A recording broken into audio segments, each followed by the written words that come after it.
Nggak ada baca Quran makruh. Makruh baca Quran tu kalau tak beruduk, Pak. Ya.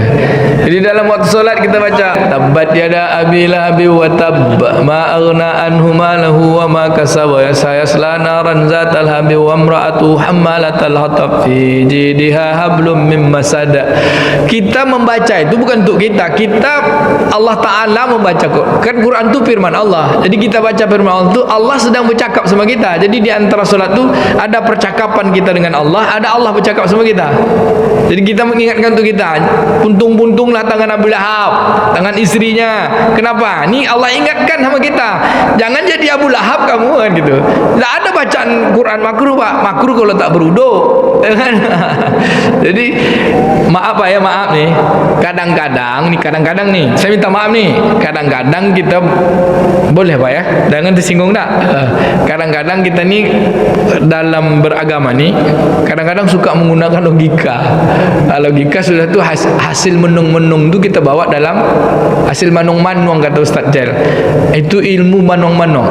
Kalau gitu sebenarnya gitu kok. Lalu kita sebut hasil menung tu adalah ilham.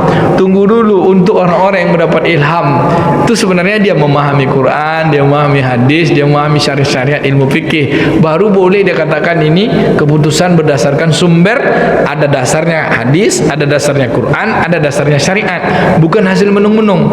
Oh kira-kira kok kalau baca kok makruh kok. Masalahnya awak menyumpah-nyumpah Abu Lahab kok. Kan tak cocok pada awak dalam soal. Itu namanya kaji manu-manuang tu. Maaf Pak ya. Nah, bukan Bapak kan bertanya gitu. Kadang-kadang yang menung-menung tu dibawa dalam kalam-kalam, dalam kalimat-kalimat seolah-olah benar.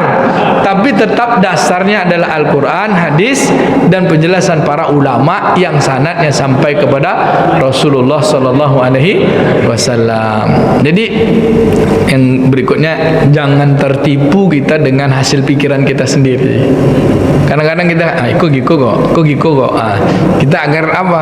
Agar kita dituntun, Pak. Karena agama ini ada penuntunnya, yaitu Allah dan Rasulnya dan para ulama. Ada syaratnya, Pak. Paham minunahu, paham matan, paham makna. Jadi kalau ketika kita bahas tadi, apa kalau kita baca ini makruh? Nah, Allah Ta'ala berfirman, kita baca firman itu guna untuk mengingatkan diri kita. Orang jahat tu nanti seperti itu. Ketika kalau kita berkeluh kesah, Allah akan tenangkan. Ada kehidupan di alam nasrah, bukakan kami sudah lapangkan dadamu bagimu. Kenapa? Karena hidup kita sudah keluh kesah. Bahwa Allah ingatkan, jangan keluh kesah, ditinggikan. Pokoknya fa iza faraghta fansab wa ila rabbika farghab. Kalau kamu sudah selesai beribadah, kamu yakinkan kepada Tuhanmu sajalah yang menjadi tujuan. Kan gitu tuh. Jadi sekaligus meminta, sekaligus mengingatkan diri dengan apa? Dengan firman Allah Subhanahu wa taala. Kita lanjutkan Kamis malam Jumat. Ya. Minal Quran al-Fajr ya. Wasiqil laili wasyamsi wal. Sampai sekarang masih ada. Ya, solat di dalam Al-Quran yang disebut secara jelas itu tidak disebut zuhur, asar, maghrib. Solatlah kan di waktu pagi, kemudian waktu siang, kemudian waktu menjelang malam. Kan gitu Pak, malam. Jadi dianggap 3 waktu. Berarti solat itu cuma subuh, zuhur sama maghrib. Ya kan? Karena kan siang. Solat pada pagi subuh, kemudian di matahari tergelincir, kemudian kan ada jelas di dalam surah Al-Isra itu ya. Kemudian pada waktu matahari terbenam, malam. Berarti solat itu hanya 3. Ini karena dia baca Quran tu letterlet. Quran ini harus diterjemahkan, diimplementasikan bagi orang yang mengamalkan Quran. Siapa yang mengamalkan Quran? Rasulullah SAW. Maka Quran ini kan tak datang gitu aja, Pak. Quran ini kan datang kepada seorang utusan. Karena dia yang diutus, dia menjadi contoh. Supaya contohnya itu tetap dia yang mengamalkan. Ketika dia tak adanya, ditinggalkan untuk kita. Kan Quran ini tidak ditulis dulu, Pak. Cara mengamalkan Quran seperti yang diberikan Quran itu pedomannya. Maka Allah Ta'ala sebut dalam Quran surah Ali Imran ayat 31 bantahnya, in kuntum tuhibbunallah wa in kuntum tuhibbunallah fattabi'uni. Kalau kalian mencintai Allah, beribadah kepada Allah, ikutilah aku. Siapa yang suruh bilang tu? Allah. Siapa yang bilang? Nabi. Nabi kata Allah Ta'ala, qul in kuntum tuhibbunallah, Muhammad bilang sama orang, Kalau kalian beribadah kepada Allah, kalau kalian mencintai pada Allah, fattabi'uni, ikuti aku.